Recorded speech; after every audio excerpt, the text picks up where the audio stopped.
The cardboard box in her hands did not look heavy. It looked heavy because her grip kept slipping. I was standing at the edge of my lawn, sun in my eyes, sweat on the back of my neck from cutting ivy off the fence line. For 3 days, I had been working that strip between our houses, trying to turn my fixer-upper into something that felt like a home. For 3 days, I hadn't seen a single car in her driveway. I had only seen her. Sometimes she paced the porch, sometimes she checked her phone, then vanished inside like someone had yanked her backward by an invisible rope. Today was different. Today she stood still on the top step with that box in her hands, chin lifted, a smile on her face that never made it down to her shoulders. Those stayed up and tight, like she was waiting for a punch. She bent, re-gripped the box, almost dropped it again. I set my head shears down in the grass on purpose so she could see both my hands empty. Then I walked toward her and stopped at the walkway like I was knocking on a door without touching it. "Need a hand?"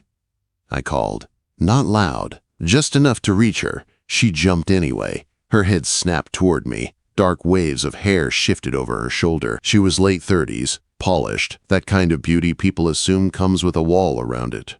Right now, the polish had cracks. "I'm fine," she said. The box slid a little. She dragged it back into place against her hip, just reorganizing. "I'm Jackson," I said. I wiped dirt on my gray t-shirt without thinking. "Bought the place next door. If you need help with that, I've got 10 minutes before I have to head out." She hesitated. Her eyes flicked to my truck, then to my hands, then down the street. Left, right, left again, like she was expecting a car to show up and decide for her. "My husband is on a trip," she said at last. The way she said it sounded like a line she'd practiced. "He hates it when things are moved, but I need to move the furniture. Today, before the weekend." It was Tuesday. Whatever was pushing her was not on a calendar. She stepped down one stair, close enough that I smelled vanilla and clean laundry. The smile on her mouth turned into something lighter, like she was trying to pretend this was normal neighbor talk. "Here," she said. She tipped the box toward me. Our fingers brushed when I took it. Her breath hitched. She snatched her hand back like she had touched something hot and pressed it flat against the side of her jeans to steady herself. "Thanks," she said. "You waiting on someone?" I asked. I nodded at the street. Her eyes cut that way, sharp and scared. "No." Too fast. I didn't push. I just shifted the box in my arms to show her I was ready. "Point the way." She let out a controlled breath and turned toward the door. Her hand stayed on the lock for a beat too long after she opened it. Click. Then another click. Deadbolt. Like the sound itself was proof she still had control. The air inside wasn't cold from the AC. It was cold from how the place was arranged. Everything was expensive and exact. Couch pillows lined up in a perfect row. Coffee table at a perfect angle. Not a single thing out of place, which somehow made the whole living room feel wrong. She shut the door and leaned against it for half a second, eyes closed. Then she caught herself, pushed off, and put space between us again like she had snapped a mask back on. "Living room," she said, keeping one careful step ahead of me. I set the box down where she pointed. When I straightened, I saw it. Dead center of the room stood a massive dark oak armoire. Old, heavy, fancy in a way that said, "Rich man, not family heirloom." The kind of piece people buy to prove they can. "That," she said, her voice had a strain in it now. "I want it in the garage or on the curb, I don't care, just out of this room." I looked it over. Solid wood, thick back panel, carved feet, 300 pounds, easy. "We'll need to protect your floors," I said. "I can skid it on a blanket." "I can help," she said quickly. She started rolling up the sleeves of her white blouse. The shirt looked crisp but tired, like she had slept in it.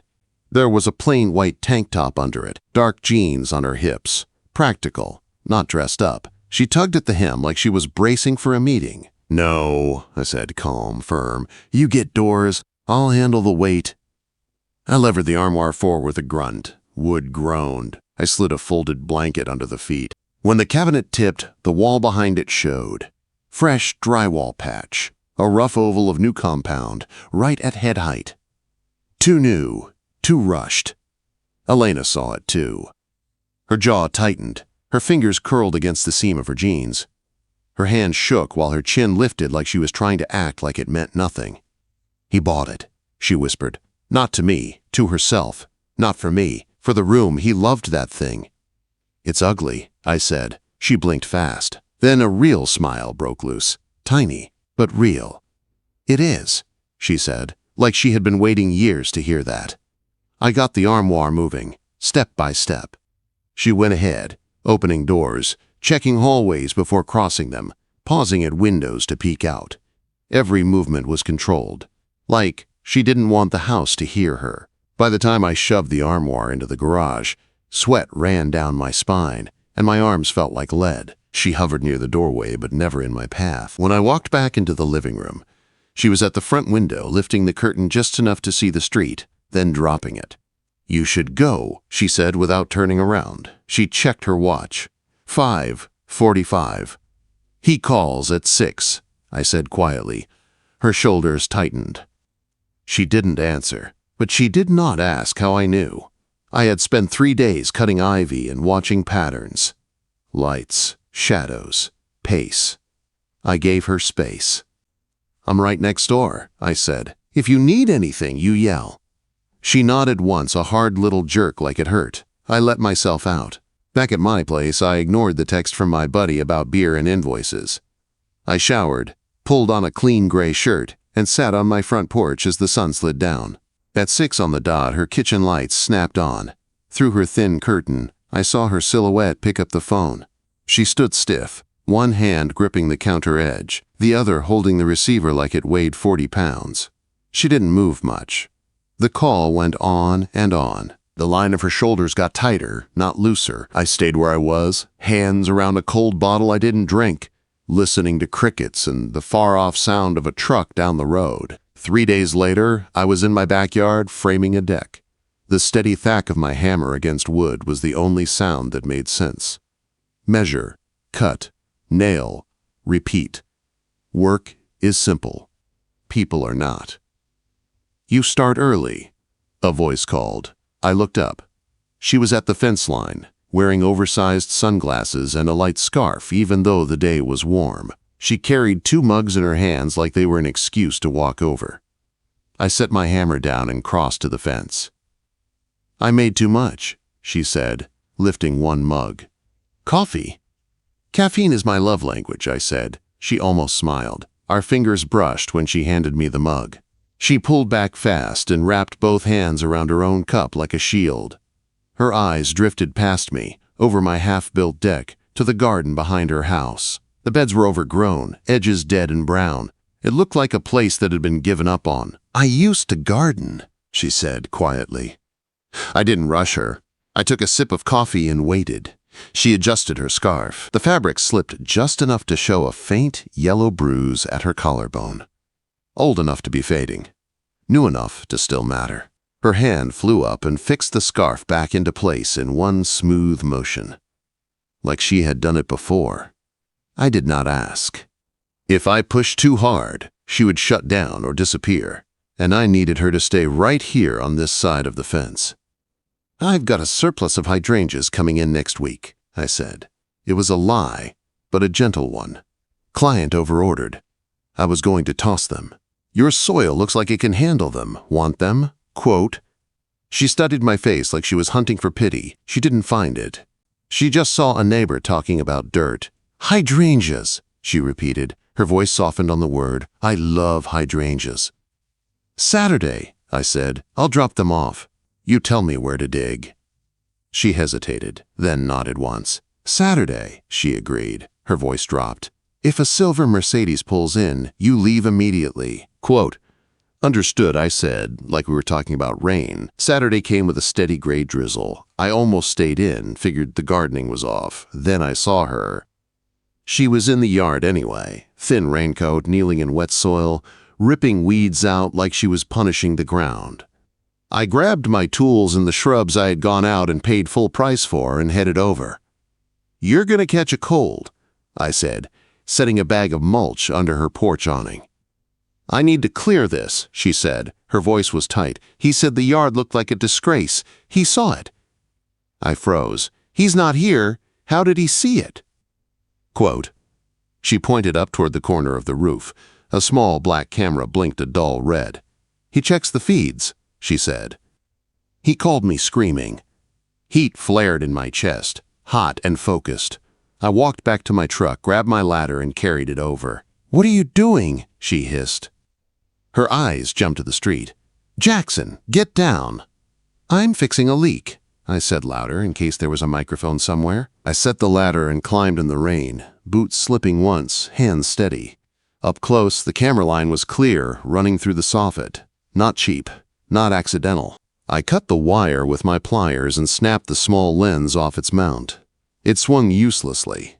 I climbed down.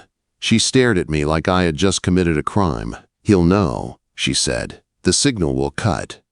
"Storm damage," I said, nodding at the sky. "Wind, branch. Happens."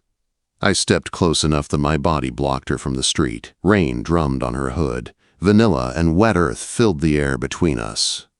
"Let's get inside," I said. "I'll make you tea, then we're going to see what else he wired into this place." Inside her kitchen, the quiet felt heavy. No TV, no music. Just the sound of rain on the windows and our breathing.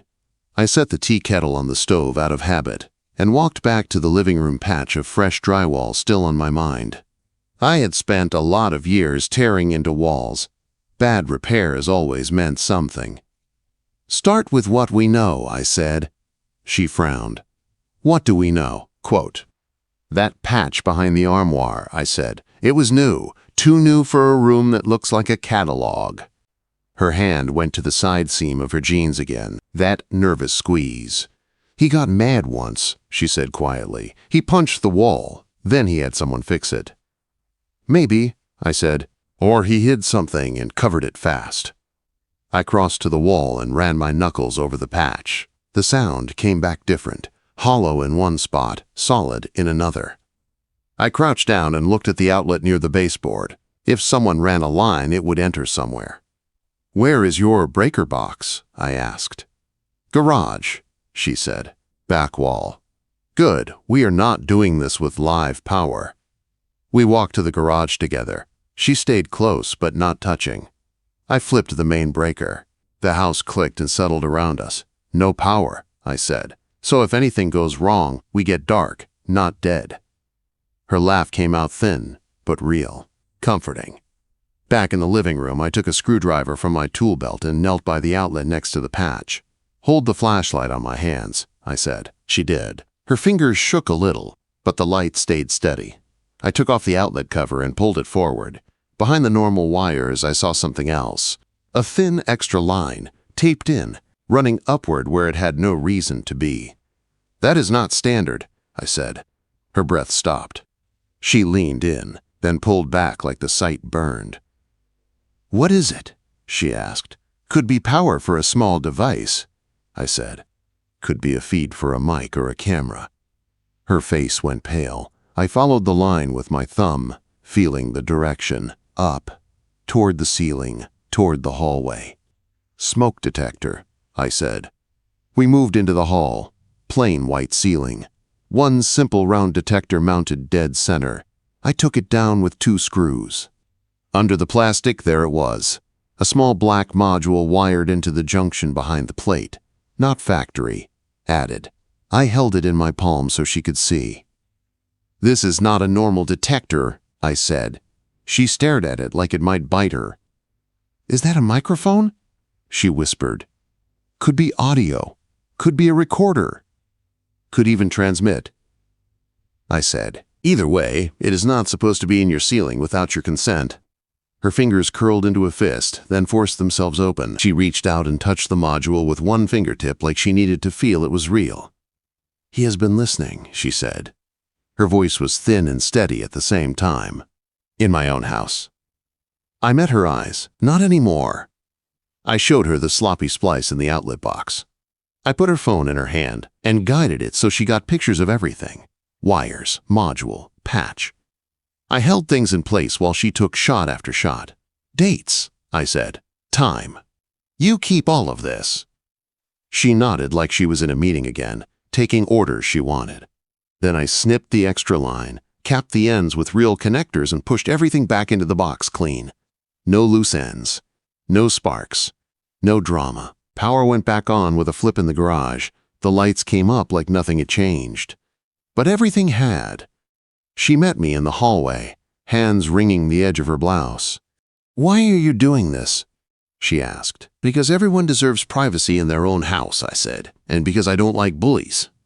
She swallowed hard. "He controls the accounts," she said. "Every card, every login. If I leave, I have nothing. I cannot even buy groceries without him seeing." "You have options," I said, "but you need proof, patterns, not just fear." Her eyes sharpened. That was the lawyer part of her waking up, or maybe just the smart part. "I can get proof," she said. "Calls, messages, recordings." "Good," I said. "You save every call from him, every text, every email. Screenshot what you can. Record the worst ones. You do it slow, quiet, not all in one night." She nodded. "Okay." When I left that evening, a silver Mercedes rolled slowly down the far end of our street. It did not stop.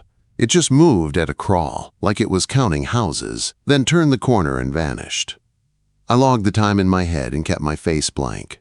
Over the next 2 weeks, we built a routine. On the surface, it was simple. I worked my landscaping jobs during the day. When I got home, I worked her garden. To anyone watching, I was just the neighbor fixing the yard she did not have time to care for. She brought me iced tea at 5 every day, same glass, same amount of ice. She always set it down within reach and stepped back.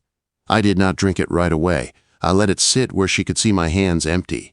Little things, little boundaries. Control given back. I fixed her back gate latch so it locked from the inside. I reset her porch light sensor so it came on faster. I tightened the loose pantry hinge so it did not squeak in the middle of the night. In return, she stopped peeking from behind curtains.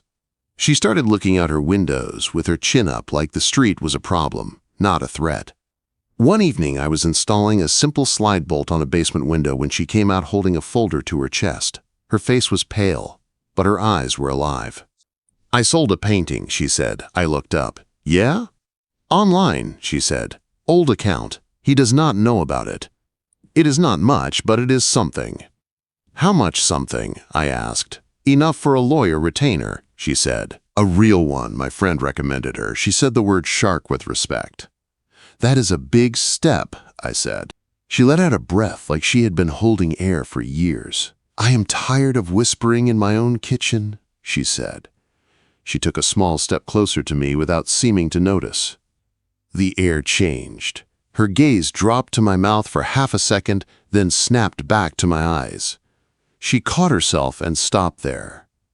I did not lean in. I did not close the distance.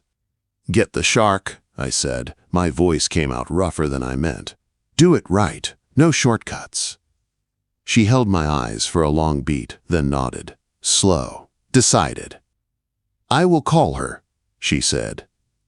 That night, I saw her pacing with a phone to her ear through the front window. At one point she stopped, turned toward my house, and lifted her hand in a small wave. I waved back from my porch in the dark. The shift came the next Tuesday. I got home late from a site. My truck was still dusty and my shoulders ached. Marcus, my longtime friend and sometimes boss, was sitting on my porch steps, work boots muddy. He did not bother with hello. He just held out a tablet. "Public filing," he said. "Came across my alerts, thought you might want to see." On the screen was a court document, big, bold names. Richard Vane versus Elena Vane. Divorce. Adultery. My stomach turned when I saw the next line. "Landscape contractor next door," Marcus said. "That would be you." My hands went cold even though the evening was warm. "We have not done anything," I said. "Doesn't matter," Marcus said. "He has pictures. You comin' and goin', you in the backyard." He waited until it looked domestic. Then he pulled the pin. I did not waste time. I handed the tablet back and headed straight for her house. I did not knock softly. I pounded. Elena opened the door with a courier envelope in her hand like it weighed 100 pounds. Her face was white. "You know," she said. "Not a question." "He was watching," I said. "He filed today." "He froze the cards," she said. "All of them. I tried to buy groceries. Declined. I checked the accounts. Empty. I cannot pay the lawyer now. I cannot pay my bills." She bit the inside of her cheek, hard. "He always does this. He cuts off air." "You will handle it," I said, my voice low and certain. "We will handle it." "You should not be here," she said. "I dragged you into this." "I walked in," I said. "On my own feet." Her eyes searched my face like she was trying to find the point where I would call this too much and walk away. She did not find it. "Sit," I said. "Breathe. We are not done yet." She sank onto the sofa like her legs could not hold her anymore. Her hands shook as she opened the envelope. Papers spilled out. Court stamps, dates, lies written in black ink. "He wins," she whispered. "He always wins." Before I could answer, the sound of heavy tires rolled over the gravel outside. We both went still. She looked at me, then at the window. We walked to it together. A moving truck had pulled up to the curb. Not a cheap rental, a high-end company with a sharp logo on the side. Behind it, smooth and smug, sat the silver Mercedes. "He is here," Elena said. The air left her chest in one long breath. My jaw tightened. "Then we meet him on the porch," I said. We stepped out onto the porch together. The air felt thicker, like the whole street was holding its breath. Rain had stopped, but the ground was still wet, and the sky was a low gray lid over the houses.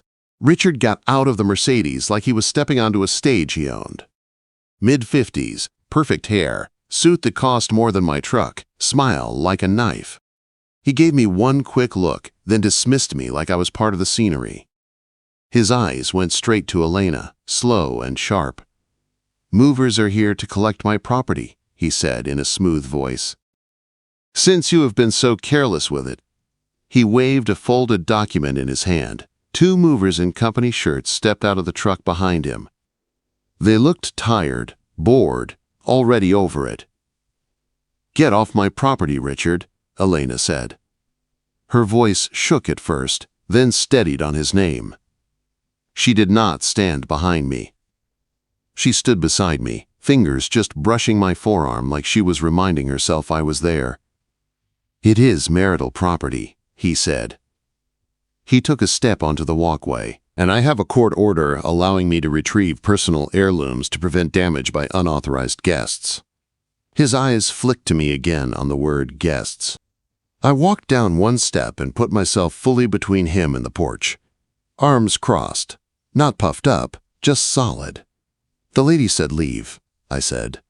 Richard's mouth curled. "Ah, the help," he said softly. "Or the lover. Does not matter. Move, son, or I call the sheriff." "Call them," I said, "please." He came closer, close enough that I could see the tiny lines at the corners of his eyes. Anger lines, not laugh lines. "I will ruin you," he said in a low voice. "I will bury your little business in lawsuits. You have no idea who you are dealing with." I did not blink. I lifted my phone and tapped the screen once, letting him see it. He froze for half a second. He did not know if I was recording or not. That was enough. His smile tightened around the edges. "Elena," he said, eyes jumping over my shoulder. "Tell your toy to move." She stepped down a stair, closer. Her hand slid fully onto my arm now, firm, not pulling me back, standing with me. "The furniture is gone, Richard," she said, clear and loud. He stared. "What?" "The armoire, the antique chairs, the tables," she said. "I donated them last week." Color rushed into his face. "You did what?" he snapped. "I donated them," she repeated. "You can sue me for the value if you like, but you cannot take what is not here." It was a bluff. The armoire was sitting in the garage. But he did not know that. He hated not knowing. "You stupid woman," he hissed. His hand lifted, fast, anger breaking through the smooth act. I caught his wrist before he could finish the motion, not crushing, just stopping. a wall he had not expected. Elena's fingers dug into my arm, but she did not step back. "Touch me, and I call the police," she said. "Right now, in front of your movers, in front of my neighbor, witnesses everywhere." The movers shifted on their feet. They did not want to be part of this. Richard yanked his hand away from my grip like it burned him. His eyes flashed, not just with anger, but with calculation. He measured the porch, the street, the truck, all the pieces. "You will hear from my lawyers," he spat. "Good," I said. "So will yours." He turned on his heel and stalked back to the car. "We are leaving," he snapped at the movers. They loaded back up, truck doors slammed, engine roared, and the whole caravan rolled away down the street. As soon as the Mercedes turned the corner, Elena's legs went out from under her. I caught her before she hit the steps, steadying her by the shoulders. "I have you," I said. She sat hard on the top step, breathing fast, eyes wet but not spilling over. Her hand clutched my wrist like a lifeline. "He is going to come back," she whispered. "I know," I said, "so we prepare." That night, I did not go home. Not really. I walked next door, washed my hands at her sink, and then sat in her living room with the lights off and the curtains cracked. She paced more than she sat. "He is obsessed with ownership," she said quietly. "He does not want me. He wants to own me." My jaw clenched. "Then we make ownership expensive," I said. Hours passed. Rain started again, soft on the roof. At 1:57 a.m., the lights in her house went out all at once. "Elena," I said. "It is just us," she whispered. She moved to the front window and lifted the curtain a sliver. "Streetlights are still on. Next house, too. Only this one is dark." My stomach turned. "He cut power at the main," I said. "He wants you to step outside. He wants you scared." She looked at me, eyes wide but steady. I stepped closer. "You stand where you can see me," I said. "If you want me to stop at any point, you say it. Clear?" She nodded. "Clear." I went out the back door into the wet night air. The grass soaked my boots. I circled to the side yard where the utility boxes sat. A shadow crouched near the meters. "Hey!" I barked. The shadow bolted. Not Richard. Younger. A kid. Maybe 20, with heavy pliers in his hand. He vaulted the fence faster than I could chase and vanished into the dark. I reset the breaker. The power hummed back on at once. When I stepped inside, Elena was in the hallway with a kitchen knife in her hand. She held it low, grip firm, not like in a movie.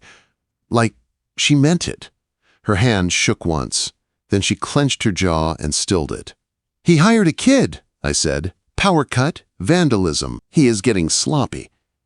She swallowed and slowly set the knife on the counter. Not because she was not scared, but because she was deciding who she wanted to be.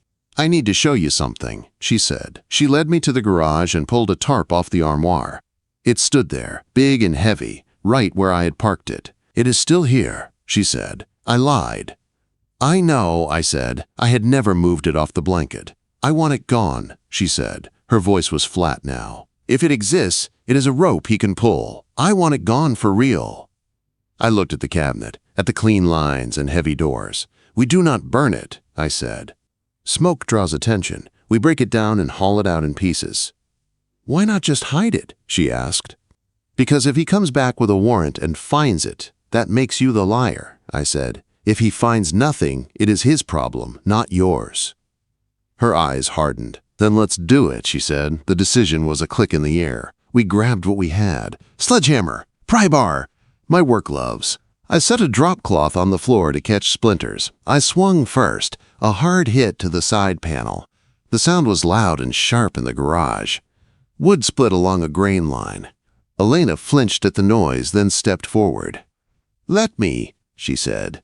I handed her the hammer. She raised it like it weighed more than she did, then brought it down on the cabinet door. The wood cracked, the glass rattled, dust rose. She hit it again. Harder. Her shoulders shook, teeth clenched so tight I could hear it between blows. Tears ran down her face, mixing with sweat, but she did not stop. I did not try to take the hammer from her. I did not tell her to calm down. I just steadied the armoire from the side so it didn't fall on her and pulled nails when she loosened boards. Every swing sounded like a word she had never been allowed to say out loud. When the cabinet finally collapsed into a pile of boards and broken panels, she let the hammer drop. It hit the concrete with a dull thud. She stood there, chest heaving, hands shaking. Sawdust clung to her hair and her cheeks. She looked down at the wreckage, then back up at me. "He does not own me," she said. Her voice was hoarse and low. "No," I said, "he does not." She took 2 steps toward me and grabbed the front of my shirt in both hands. She pulled me down to her. I stopped just long enough to look into her eyes, to make sure this was not fear talking. "Elena," I said quietly. Her hands were steady now. Her eyes were clear. "Do not stop," she said. "That was all I needed." She kissed me, not soft and unsure. It was a crash. Weeks of tension snapping at once. Her fingers tightened in my shirt like she was anchoring herself. My hands went to her waist, firm and careful, grounding her and myself. When we finally broke apart, she kept her forehead against mine. Her breath warmed my lips. "Stay," she whispered. "Please." My chest ached with how much I wanted that. "I am not scared of him," I said. "I am scared you will lock that door behind me and I will never hear your voice again." She slid her fingers down my wrist and laced them with mine. "Then do not leave," she said. "Be here." Morning came too fast. I must have slept 2 hours at most, stretched out on her couch with my boots off and my jeans still dusty. When I woke, light was just starting to push through the curtains. My neck hurt, but it was the good kind of sore, the kind that came from working and staying when it was hard. There was a soft knock at the front door. I moved quiet, checked the window first. It was Marcus, hands in his jacket pockets, hat pulled low. He looked like he had not slept either. I opened the door before he could knock again. "You look like hell," he said. "Good morning to you, too," I said.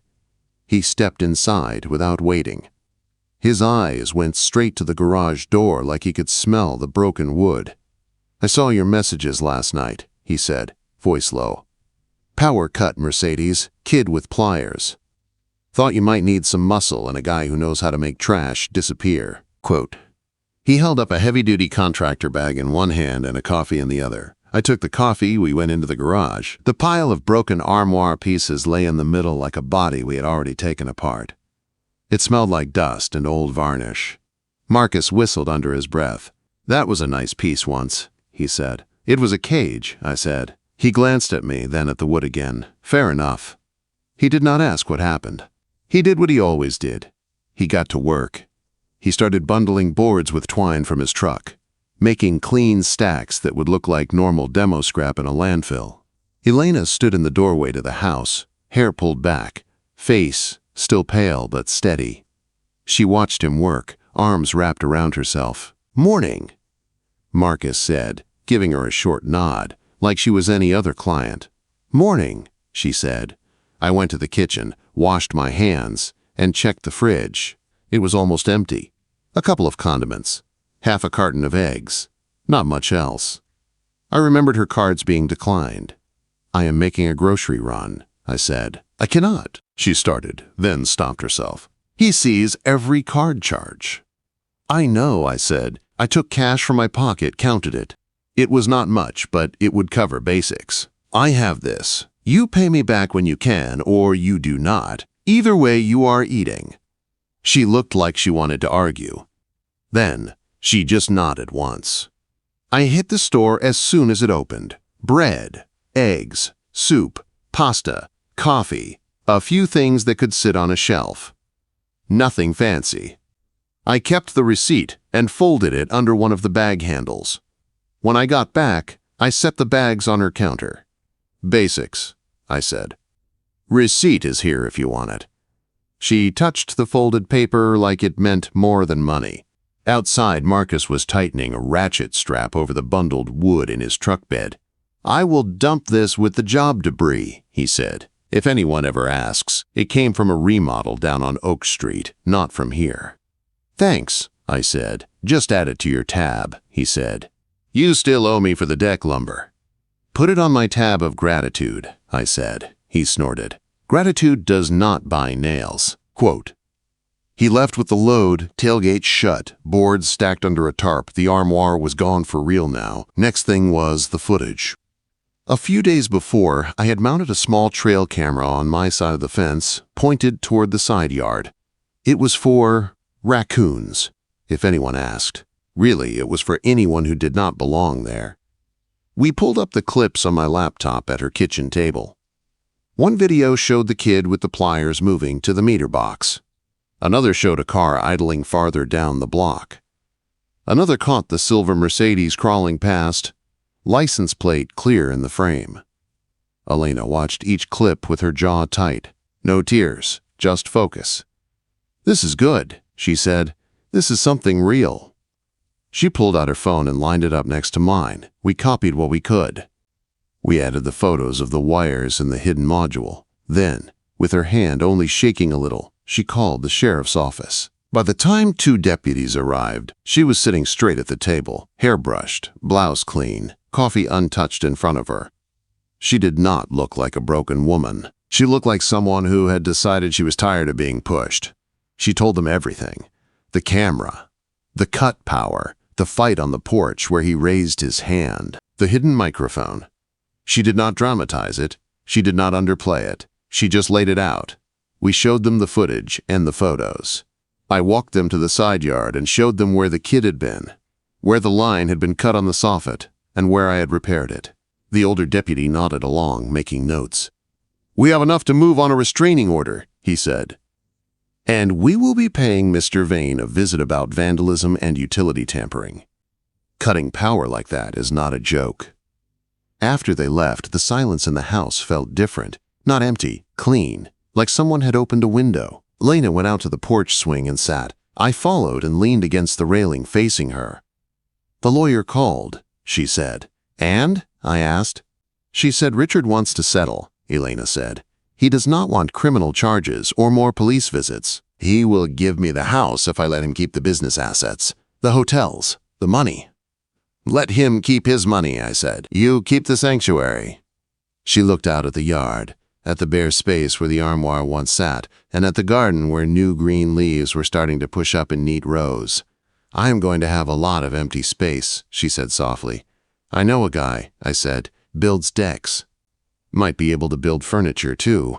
She let out a breathy laugh, surprised and real. 6 weeks later, fall came in quiet. Leaves in her yard had turned gold and red around the hydrangeas we had planted. My truck was in her driveway in plain sight. No sneaking, no hiding. Inside her kitchen, I was sanding a new floating island I had built from reclaimed oak. The sander hummed low. Fine dust clung to my arms and shirt like flour. The wood on the island was not from the armoire. That wood was gone, mixed with old beams and broken fence posts somewhere at the dump, turned into nothing. Elena walked in, wearing a soft blue sweater and jeans. Her posture was different now. Shoulders down, jaw relaxed, like her muscles had finally stopped waiting for impact. "Marcus is here," she said. "He brought the beer. And the invoice." "Of course he did," I said. "Of course I did." Marcus called from the doorway. He walked in like he belonged there, a folded paper in one hand and a six-pack in the other. He set the beer on the counter and held up the invoice. "Deck, lumber, hardware, extra bolts you swore you did not need," he said. "I needed them," I said. "You just like being right." He looked over the island. "Clean work," he said. "You finally built something that will not collapse." Elena smiled, a small private thing she did not hide. "The divorce is final today," she said. I turned off the sander and set it aside. I wiped sawdust off my hands before I touched her. Then I took her fingers in mine. "How do you feel?" I asked. She let out a slow breath. "Like I can breathe," she said. Marcus made a loud, fake gagging sound and popped a bottle open. "All right, Romeo," he said. "Save it for when I am not here."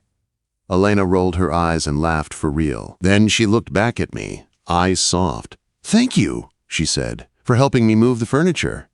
I glanced toward the backyard. The hydrangeas stood there, full and stubborn, bright against the cool air. "I carried boxes," I said. "You carried the rest." She rose on her toes and kissed me. Not hidden, not rushed, slow and sure. Anyone on the street could have looked in and seen it through the window, and that was the point. "Come outside," she said, tugging my hand. "We are celebrating." We stepped onto the back deck I had built. The boards were smooth under our feet. Golden lights slid across the yard. The air smelled like fresh-cut wood, damp leaves, and her perfume. Marcus followed with 2 beers, the invoice stuck in his back pocket where it could wait. He handed me a bottle and raised his own. "To not whispering in your own kitchen," he said. Elena touched her bottle gently to mine. Her grip was steady. Her fingers found mine and threaded through, firm and sure, like this was where they had always meant to be. My life used to be work and an empty house, just tools, lumber and quiet. Now it was this, sawdust on my skin, vanilla in the air, hydrangeas blooming in the yard, and her hand locked with mine like the world could not take it away.